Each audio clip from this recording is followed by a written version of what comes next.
Hello guys, this is Bhushan Gaikwad. Again आप सभी का स्वागत है इस नए वीडियो लेक्चर में। और दोस्तों, इस वीडियो लेक्चर में हम बात करेंगे सिनैप्स के बारे में और उसके बाद हम बात करेंगे नर्व फाइबर की प्रॉपर्टीज के बारे में कि किस तरीके से नर्व फाइबर जो है डिफरेंट डिफरेंट प्रॉपर्टी क्या क्या शो करते हैं और किस तरीके से वो वर्क करते हैं। ठीक है, तो सबसे पहले हम बात करते हैं सिनैप्स के बारे में। सिनैप्स क्या होता है? It is the junction between two nerve cell. Neuron, दो न्यूरॉन्स होते हैं, उनके बीच का ये जंक्शन होता है with a minute gap. It is called as synaptic cleft. तो ये दो न्यूरॉन्स है, न्यूरॉन्स के दो छोटे छोटे पार्ट्स ही हमने ड्रॉ किए हैं बस। ये एक न्यूरॉन का एक्सॉन टर्मिनल है और ये दूसरे न्यूरॉन का डेंड्राइट है। ठीक है, अगर दो न्यूरॉन में हम देखते हैं तो मेन सेल बॉडी होती है। अगर आपको याद नहीं है तो एक बार फिर से हम देख लेते हैं। एक मेन सेल बॉडी होती है, एक एक्सॉन होता है और एक्सॉन के ये टर्मिनल होते हैं। तो ये जो टर्मिनल है एक्सॉन का, वो हमने यहाँ पे एक्सॉन टर्मिनल ड्रॉ किया है।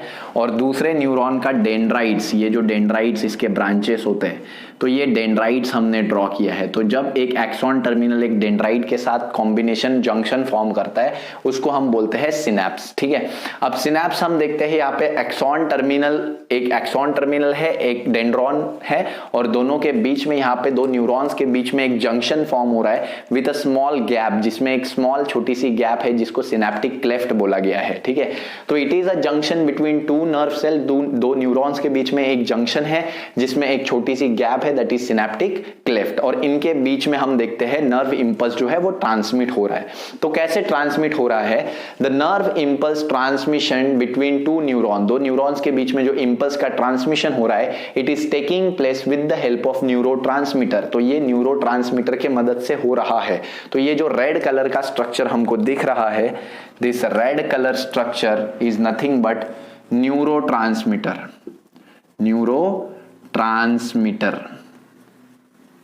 सो ये न्यूरोट्रांसमीटर के मदद से यहाँ पे जो है वो इंपल्स ट्रांसमिट हो रहा है from one neuron to another neuron. ठीक है, तो यहाँ पे हम देखते हैं कि एक न्यूरॉन का एक्सॉन टर्मिनल है और उस एक्सॉन टर्मिनल को हम बोलते हैं प्री सिनैप्टिक न्यूरॉन। ठीक है, मतलब ये जो न्यूरॉन है ये सिनैप्स के पहले वाला न्यूरॉन है, तो प्री सिनैप्टिक न्यूरॉन। और ये जो न्यूरॉन है जिसमें डेंड्रॉन है, ठीक है, डेंड्राइट्स है, तो ये जो न्यूरॉन है वो उसको हम बोलते हैं post synaptic neuron. Neuron synapse के बाद वाला न्यूरॉन। ठीक है, इसमें हम देखते हैं जो प्री सिनैप्टिक न्यूरॉन होता है, it is containing a large amount of vesicles. इसमें बहुत सारे वेसिकल्स होते हैं। ठीक है, and that synaptic vesicles are containing the neurotransmitter. इस वेसिकल के अंदर ये न्यूरोट्रांसमीटर होते हैं। ठीक है, तो वेसिकल्स क्या होते हैं? बेसिकली बबल लाइक स्ट्रक्चर होते हैं। बबल लाइक स्ट्रक्चर जो यहाँ पे प्रेजेंट होते हैं वेसिकल्स। ठीक है, और इनके अंदर होते हैं न्यूरोट्रांसमीटर, जैसे कि एसिटिल कोलिन, डोपामीन, सेरोटोनिन। ठीक है, तो ये न्यूरोट्रांसमीटर्स होते हैं और यहाँ से नर्व इंपल्स एंटर करता है। ठीक है, नर्व इंपल्स एंटर करेगा फ्रॉम हियर।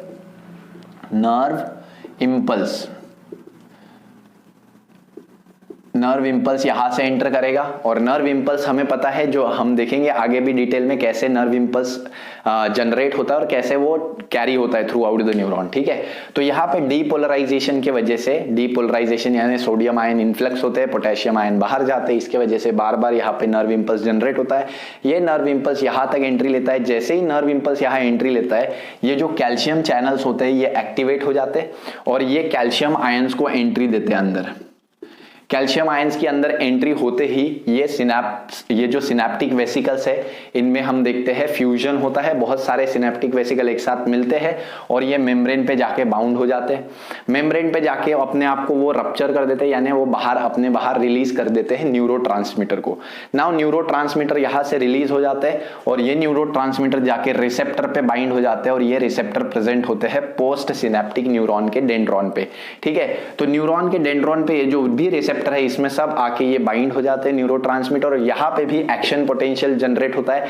यहाँ पे भी फिर सोडियम आयंस का इन्फ्लक्स बढ़ता है। सोडियम आयन अंदर के तरफ आते हैं और पोटेशियम आयन बाहर के तरफ जाते हैं और फिर से ये जो है नर्व इंपल्स यहाँ पे कैरी फॉरवर्ड होने लग जाता है। फिर से ये डेंड्रॉन से होते हुए इंपल्स जो है वो साइटोन में जाएगा, साइटोन से होते हुए एक्सॉन में जाएगा, एक्सॉन से होते हुए एक्सॉन टर्मिनल में जाएगा और फिर से एक्सॉन टर्मिनल में आने के बाद फिर से यही रिएक्शन होगी। फिर से इसका एक्सॉन टर्मिनल में सिनैप्टिक वेसिकल जो है वो कैल्शियम आयंस के चैनल यहाँ पे पहले तो ओपन होंगे, उसकी वजह से कैल्शियम आयन अंदर आएंगे जिसमें फिर ये फ्यूजन कॉज करेंगे। सीरीज ऑफ स्टेप से ये गुजरेंगे, फ्यूजन कॉज होगा इसमें सिनैप्टिक वेसिकल में और ये अपने न्यूरोट्रांसमीटर को रिलीज करेंगे। नेक्स्ट न्यूरॉन न्यूरॉन के डेंड्रॉन्स पे, और फिर ये न्यूरोट्रांसमीटर इस पे बाइंड होंगे, ठीक है, और इस तरीके से हम देखते हैं अगला इंपल्स जनरेट होगा। फाइनली हो सकता है इंपल्स जो है वो ब्रेन में चले जाए, या इंपल्स जो है ब्रेन से होते हुए मोटर इंपल्स मसल में जाए। तो फाइनल जो यहाँ पे न्यूरॉन्स की जगह मसल भी हो सकता है जो नर्व इंपल्स को कलेक्ट करता हो। तो सिनेप्स क्या होता है? It is the junction between two nerve cell, दो न्यूरॉन्स के बीच का एक जंक्शन होता है जिसमें एक छोटी गैप होती है जिसको सिनेप्टिक क्लेफ्ट बोला जाता है, जिसमें से न्यूरोट्रांसमीटर जो है वो ट्रांसमिट होते हैं, ठीक है। फाइनली नर्व इंपल्स ट्रांसमिट किसके वजह से होते हैं? न्यूरोट्रांसमीटर की मदद से होते हैं, ठीक है। और इसके वजह से हम देखते हैं ये नर्व इंपल्स यहाँ पे आता है और ये फिर से एक्टिवेट हो जाता है दूसरा न्यूरॉन, ये अगेन एक्शन पोटेंशियल में चले जाता है और अगेन ये नर्व इंपल्स आगे कैरी फॉरवर्ड होता है, ठीक है। तो ये था स्ट्रक्चर ऑफ सिनेप्स। अब सिनेप्स के बाद हमको डिस्कस करना है यहाँ पे that is properties of nerve fibre. तो आइए अभी प्रॉपर्टीज ऑफ नर्व फाइबर के बारे में देखते हैं। So now let's talk about the properties of nerve fiber. What are the different properties जो कि नर्व फाइबर शो करता है? सबसे पहले एक्साइटेबिलिटी और इरिटेबिलिटी। कोई भी नर्व फाइबर में हम देखते हैं कोई भी स्टिम्युलस जब ज्यादा है तो वो अपने एक्शन पोटेंशियल में पहुंच जाता है, मतलब अपनी एक्टिविटी शो करता है, ठीक है। Polarised nerve fibre has ability to perceive the stimulus and enter into the state of action. तो कोई भी नर्व फाइबर जो पहले पोलराइज्ड स्टेट में होता है वो आगे जाके एक नर्व इंपल्स, एक नर्व स्टिम्युलस को परसीव करता है और स्टिम्युलस को परसीव करने के बाद एक स्टेट ऑफ एक्शन में एंटर कर जाता है। कैसे? फॉर एग्जांपल ये एक नर्व फाइबर हम यहां पे ले रहे हैं, if this is the nerve fibre, ठीक है, और ये एक पोलराइज्ड नर्व फाइबर है, मतलब इसके बाहर में सारे के सारे पॉजिटिव चार्जेस है, ठीक है, और इसके अंदर में सारे के सारे नेगेटिव चार्जेस है due to the presence of negatively charge protein, ठीक है। नर्व फाइबर के अंदर सारे नेगेटिव चार्जेस है और नर्व फाइबर के बाहर पॉजिटिव चार्जेस है। तो यहाँ पे ये जो स्टेज है ये पोलराइज्ड स्टेट है, ठीक है। ऐसे में नर्व फाइबर रिलैक्स्ड है। बट जब कोई एक्सटर्नल स्टिम्युलस इस पे एक्ट करता है, जब इस पे कोई स्टिम्युलस एक्ट करता है, ठीक है, As soon as the stimulus acts, तो यहाँ के सोडियम चैनल्स ओपन हो जाते हैं और ये सोडियम, ये पॉजिटिव जो आयंस है ये सोडियम के फॉर्म में अंदर आते हैं, ठीक है। तो सोडियम का इन्फ्लक्स होता है अंदर, ठीक है, और यहाँ पे हम देखते हैं यहाँ पे पॉजिटिव चार्ज क्रिएट हो जाता है और जहां पहले बाहर पॉजिटिव था वहां पे नेगेटिव चार्ज क्रिएट हो जाता है। तो इसको बोलते हैं स्टिम्युलस, इसको बोला जाता है स्टिम्युलस। यहाँ पे नेगेटिव चार्ज क्रिएट हुआ है, यहाँ पे पॉजिटिव चार्ज क्रिएट हुआ है, that is called as stimulus. तो यहाँ पे पहले जो पोलराइज्ड नर्व फाइबर था, पोलराइज्ड यानी जिसके बाहर सारे पॉजिटिव चार्ज थे अंदर सारे नेगेटिव, वो पहले पोलराइज्ड स्टेट में था। बट जैसे उसको कोई स्टिम्युलस मिलता है वो एंटर कर जाता है into the state of action, मतलब यहाँ पे एक्शन पोटेंशियल जनरेट हो जाता है और ये इंपल्स अब ट्रांसमिट भी होता है आगे। तो नेक्स्ट वही कैरेक्टर है यहाँ, यही प्रॉपर्टी है नेक्स्ट, कंडक्टिविटी। जो भी नर्व इंपल्स यहाँ पे प्रोड्यूस होता है वो आगे जो है ट्रांसमिट होता है, कंडक्ट होता है। The ability to transmit the excitation, जो भी एक्साइटेशन या इरिटेबिलिटी हुई है उसको ट्रांसमिट करने की एबिलिटी नर्व फाइबर में होती है। कैसे? तो यहाँ पे अब ये चार्जेस जो है ये हम देखते हैं यहाँ पे और इन्फ्लक्स बढ़ते, मतलब यहाँ क्योंकि अब यहाँ पे पॉजिटिव चार्ज आ चुका है तो ये आगे जाके ट्रांसमिट होता है, तो ये पॉजिटिव चार्ज ही इसकी जगह लेता है, ठीक है, और ये पहले वाला एज इट इज फिर से नेगेटिव हो जाता है, ठीक है। और इसी के साथ जब ये नेगेटिव हो जाता है तो पॉजिटिव आयन बाहर के तरफ इन्फ्लक्स होते हैं यहां से, और ये पॉजिटिव आयन इस टाइम पे पोटेशियम होते हैं। इस टाइम पे ये जो पॉजिटिव आयन यहाँ बाहर इन्फ्लक्स होते हैं वो पोटेशियम आयन होते हैं और इसके वजह से जो बाहर का चार्ज होता है वो नेगेटिव हो जाता है, पॉजिटिव हो जाता है, फिर से सॉरी पॉजिटिव हो जाता है।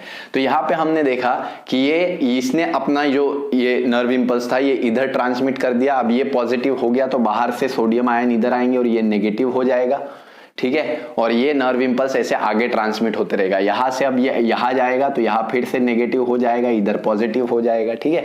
तो ये आगे आगे बढ़ते रहता है नर्व इंपल्स, ऑलवेज ये नर्व इंपल्स जो है वो ट्रांसमिट होते रहता है थ्रू आउट द नर्व। इसको हम और डिटेल में पढ़ेंगे जब हम एक्शन पोटेंशियल के बारे में पढ़ेंगे, डीपोलराइजेशन एंड रीपोलराइजेशन के बारे में, ठीक है। नेक्स्ट हम बात करते हैं स्टिम्युलस की। स्टिम्युलस क्या होता है? That is the detectable change in the external और इंटरनल एनवायरमेंट। एक्सटर्नल एनवायरमेंट या इंटरनल एनवायरनमेंट में कोई भी डिटेक्टेबल चेंज हमारे बॉडी में होता है तो ऐसे एक्साइटेशन को वो एक एक्साइटेशन जनरेट करता है into the nerve, muscle, organ या ऑर्गेनिज्म में। ठीक है, तो ये एक्साइटेशन जो जनरेट करता है एक डिटेक्टेबल चेंज, उसको हम बोलते हैं स्टिम्युलस। अब ये डिटेक्टेबल चेंज क्या हो सकता है? चेंज हो सकता है फिजिकल, केमिकल और इलेक्ट्रिकल। अगर एक्सटर्नल की हम बात करते हैं तो एक्सटर्नली किसी ने हमें यहाँ पे काट लिया, अगर कोई हमें बहुत ज्यादा टेम्परेचर फील हो रहा है, बहुत ज्यादा हीट फील हो रही है, अगर हमें बहुत ज्यादा यहाँ पे ठंड फील हो रही है, तो ये सारे फिजिकल चेंजेस है। ठीक है, जिसके वजह से हमारी बॉडी रिएक्ट करेगी, स्टिम्युलस जनरेट होगा बॉडी में। ठीक है, दूसरा हम बोलेंगे केमिकल। अगर हमारे बॉडी में कोई केमिकल रिएक्शन यहाँ पे हो गया बॉडी के ऊपर, ठीक है, या बॉडी के अंदर, तो इस तरीके से केमिकल सिग्नल हमारी बॉडी की तक पहुंचेगा। और तीसरा है इलेक्ट्रिकल। इलेक्ट्रिकल सिग्नल हमारे ब्रेन से पूरे बॉडी में ट्रांसमिट होते रहता है ऑल द टाइम, और हमारे बॉडी से ब्रेन में। ठीक है, तो इस तरीके से यहाँ पे जो भी डिटेक्टेबल चेंज होगा इनसाइड द बॉडी और आउटसाइड द बॉडी, एक्सटर्नली और इंटरनली, तो उसको हम बोलते हैं स्टिम्युलस। ठीक है, the detectable change into the external environment or internal environment which brings excitation of nerve, muscle, organ या organism। जो nerve muscle का excitation करवाता है, जो muscle का excitation करवाता है, organs का excitation करवाता है, उसको हम बोलते हैं stimulus। ये stimulus physical हो सकता है, chemical हो सकता है या electrical हो सकता है। नेक्स्ट हम बात करते हैं threshold stimulus। ये क्या होता है? ये वो minimum amount of intensity होती है जो कि responsible होती है to cause the excitation, to cause the detectable change। ठीक है, the minimum amount of intensity, minimum amount of intensity जिसके वजह से एक्साइटेशन कॉज होता है, जिसके वजह से एक्साइटेशन होता है। तो यहाँ पे अगर ये नर्व को एक्साइट करना है, हमें इसमें इंपल्स जनरेट करना है, तो इसको एक्साइट करने के लिए यहाँ पे एक स्पेसिफिक इंटेंसिटी का स्टिम्युलस हमें देना पड़ेगा। और ये स्टिम्युलस की एक जो स्पेसिफिक कम से कम इंटेंसिटी जिसपे यहाँ पे पहला इंपल्स जनरेट होगा, तो वो कम से कम इंटेंसिटी को हम बोलते हैं threshold stimulus. The minimum intensity, the stimulus with minimum intensity which causes the excitation of nerve fibre. ठीक है, जनरली ये 70 मिलीवोल्ट्स का होता है। जनरली ये 70 मिलीवोल्ट्स का होता है।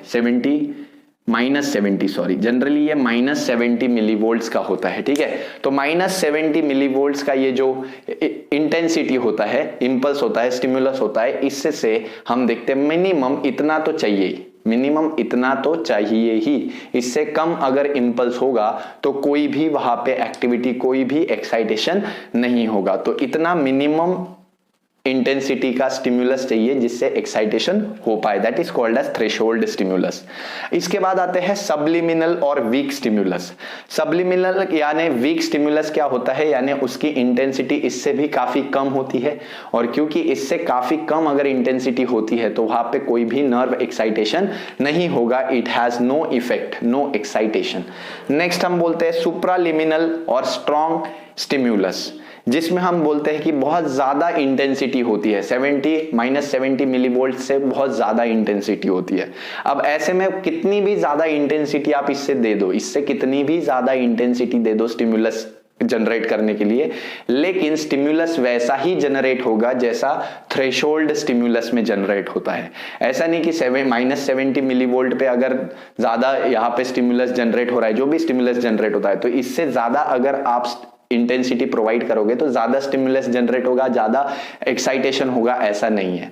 ठीक है, कितना भी ज्यादा स्टिम्युलस इससे दे दो, कितना भी ज्यादा इंटेंसिटी का स्टिम्युलस इससे दे दो, फिर भी जो एक्साइटेशन है वो उसी तरीके का होगा जैसे नॉर्मल थ्रेशोल्ड में होता है। तो यहां पे हम बोलेंगे हैज द सेम इफेक्ट और same excitation as in threshold stimulus. जैसे थ्रेशोल्ड स्टिम्युलस में एक्साइटेशन होता है, सेम वैसा ही एक्साइटेशन होने वाला है यहाँ पे सुप्रालिमिनल यानी स्ट्रॉन्ग स्टिम्युलस में भी।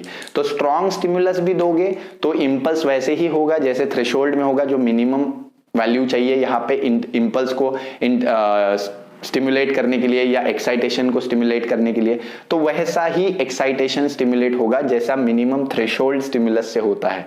ठीक है, और इससे कितना भी ज्यादा दे दो तो भी ऐसा ही थ्रेशोल्ड, जैसे थ्रेशोल्ड में एक्साइटेशन जनरेट होता है वैसा ही एक्साइटेशन जनरेट होगा। ठीक है, अब इसके बाद हम बात करते हैं समेशन इफेक्ट की।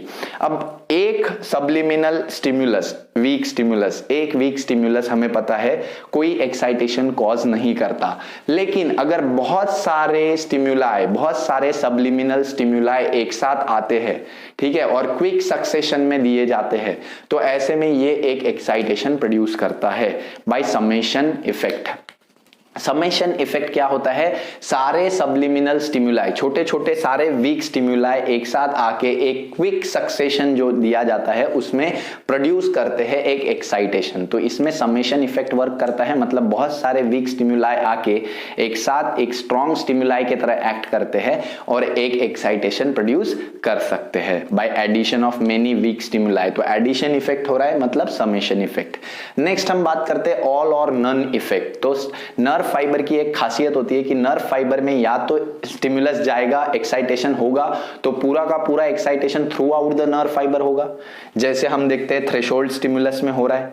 इतना सा, मतलब मिनिमम इंटेंसिटी जो चाहिए दैट इज अराउंड -70 मिलीवोल्ट्स, उतना भी अगर आप दे दोगे तो पूरा एक इंपल्स जनरेट होगा और वो इंपल्स, वो excitation through out the nerve जो है वो ट्रांसमिट होगा, ठीक है। लेकिन इससे थोड़ी भी कम अगर यहाँ पे इंटेंसिटी हो जाती है तो इतना सा भी यहाँ पे एक्साइटेशन देखने को नहीं मिलेगा। और ऐसा भी नहीं कि बहुत ज्यादा स्टिमुलस अगर प्रोवाइड करते हैं तो बहुत ज्यादा एक्साइटेशन देखने मिलेगा, नहीं, वही सेम एक्साइटेशन देखने मिलेगा जो एक्साइटेशन हमें कहां देखने मिलता है, दैट इज थ्रेशोल्ड स्टिमुलस में, ठीक है। तो ये ऑल और नन इफेक्ट का मतलब या तो होगा तो पूरा होगा और एक ही तरीके से होगा जैसे थ्रेशोल्ड में होता है, और नहीं होगा तो कुछ भी एक्साइटेशन नहीं होगा, ठीक है। So nerve either conduct stimulus entire the length, पूरे लेंथ में नर्व स्टिमुलस होगा, या तो और नॉट कंडक्ट एनी स्टिमुलस, या तो कोई भी स्टिमुलस कंडक्ट नहीं होगा, ठीक है। नेक्स्ट आता है रिफ्रैक्टरी पीरियड। रिफ्रैक्टरी पीरियड क्या होता है, ध्यान दो, हम बोलते हैं जब सोडियम आयन इसमें इन्फ्लक्स होते हैं, ठीक है, सोडियम आयन का इसमें इन्फ्लक्स हुआ और उस पॉइंट पे पॉजिटिव चार्ज क्रिएट हो गया नर्व फाइबर के अंदर, और उसके अपोजिट साइड में यहाँ पे नेगेटिव चार्ज क्रिएट हो गया। मान लो यहाँ पे सोडियम आयन का इन्फ्लक्स हुआ, ठीक है, यहाँ पे पॉजिटिव चार्ज क्रिएट हो गया और यहाँ नेगेटिव चार्ज क्रिएट हो गया, ठीक है। तो ऐसे टाइम पे अब ये सोडियम आयन से पोटेशियम आयन को निकलने के लिए थोड़ा टाइम लगता है, और लग भी गया, अगर पोटेशियम आयन बाहर आ भी गए तो अब बाहर में जो कॉन्सेंट्रेशन है वो पोटेशियम आयन का कॉन्सेंट्रेशन है। अब ये पोटेशियम आयन वापस अंदर नहीं आ सकता। अगर दूसरा नर्व इंपल्स यहाँ पे जनरेट करना है, दूसरा इंपल्स जनरेट करना है, तो पोटेशियम आयन को फिर से बैलेंस करना पड़ेगा, किससे, सोडियम आयन के साथ, मतलब पोटेशियम को हटा के वापस यहाँ पे सोडियम लाना पड़ेगा और वही सोडियम वापस से अंदर आएगा दूसरे इंपल्स में। तो पहला इंपल्स यहाँ पे जनरेट होता है, उसके बाद थोड़ा सा टाइम लगता है to compensate the ionic concentration. ये जो भी आयन का यहाँ पे कॉन्सेंट्रेशन है उसको कंपनसेट करना पड़ता है, जो भी पोटेशियम है इसको बैलेंस करना पड़ता है सोडियम के साथ।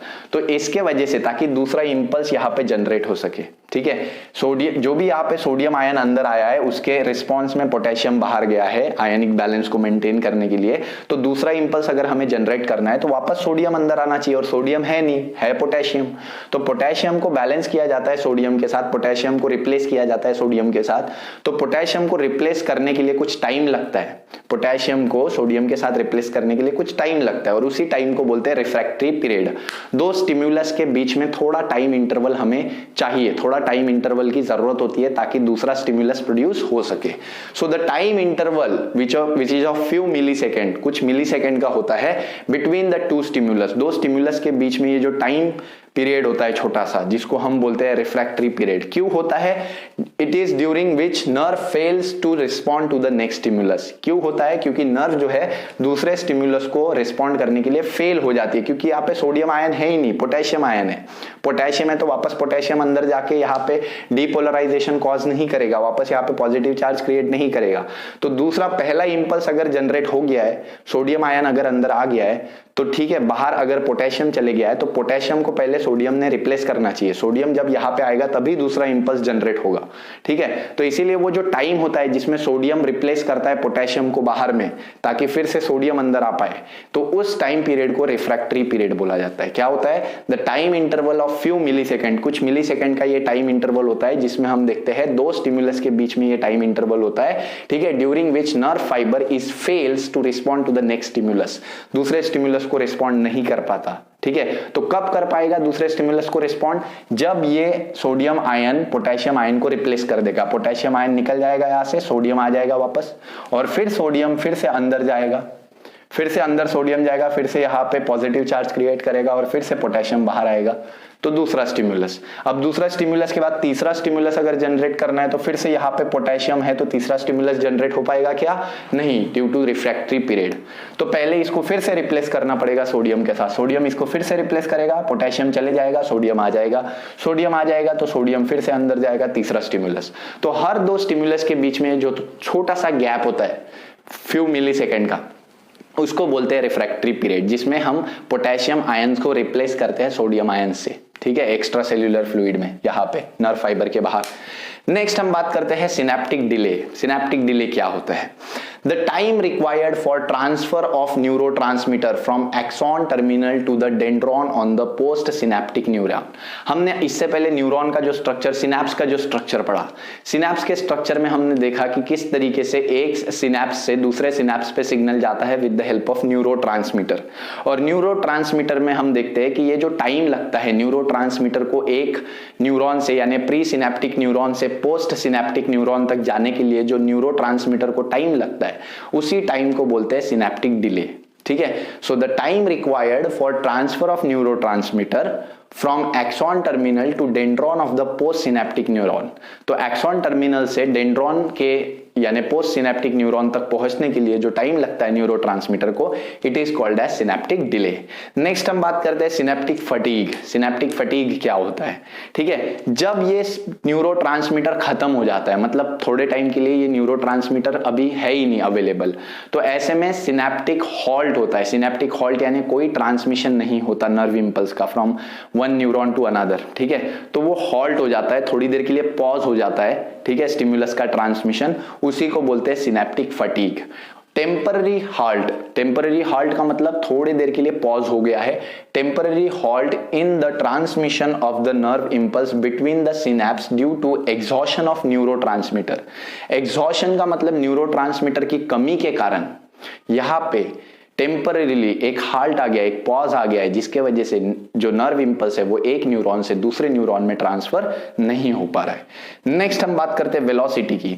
तो वेलोसिटी हमें पता है यहाँ पे कि किस गति से, किस स्पीड से यहाँ पे नर्व इंपल्स ट्रांसमिट होता है, ठीक है, from one neuron to another neuron, ठीक है। तो यहां पे हम बोलते हैं रेट ऑफ हायर ट्रांसमिशन, ज्यादा जोर से, ज्यादा स्पीड से कौन सा कैसे ट्रांसमिट होता है, तो ये लॉन्ग एंड थिक नर्व में ज्यादा तेजी से ट्रांसफर होता है। जो नर्व बड़े लंबे होते हैं, थिक होते हैं, उनमें नर्व इंपल्स ज्यादा तेजी से, ज्यादा स्पीड से ट्रांसमिट होता है। इन होमियोथर्म्स, होमियोथर्म्स यानी वार्म ब्लडेड एनिमल, जैसे हम, जिनका बॉडी टेम्परेचर कांस्टेंट रहता है, ऑल द टाइम हमारा बॉडी टेम्परेचर कांस्टेंट होता है, तो हमारे बॉडी में हम होमियोथर्म्स है, क्योंकि हमारा बॉडी टेम्परेचर हमेशा कांस्टेंट होता है 37 डिग्री सेल्सियस, तो होमियोथर्म्स में भी ज्यादा तेजी से जो है ये ट्रांसमिट होता है नर्व इंपल्स। इन मेड्यूलेटेड नर्व फाइबर, जहां पे जिन नर्व फाइबर में माइलिन शीथ होती है, हमने बात की है, वहां पे भी नर्व इंपल्स तेजी से ट्रांसमिट होता है, 50 टाइम्स ज्यादा गति से ट्रांसफर होता है।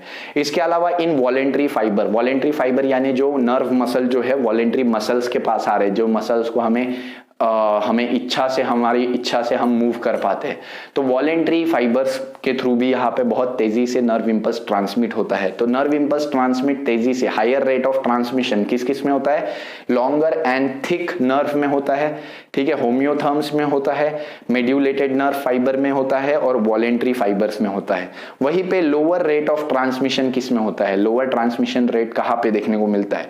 पॉइकिलोथर्म्स में हमको लोअर ट्रांसमिशन रेट, यानी जो कोल्ड ब्लडेड एनिमल्स होते हैं जैसे फिशेस, एम्फीबियंस एंड रेप्टाइल्स, ठीक है, इनमें हमें थोड़ा लो रेट ऑफ ट्रांसमिशन देखने को मिलता है। Next non medullated nerve fibre, 50 times less transmission होता है इसमें, मतलब इनकी स्पीड बहुत ही स्लो होती है, बहुत स्लोली ट्रांसमिशन होता है नॉन मेड्यूलेटेड नर्व फाइबर में, that is around 10 to 20 metre per second.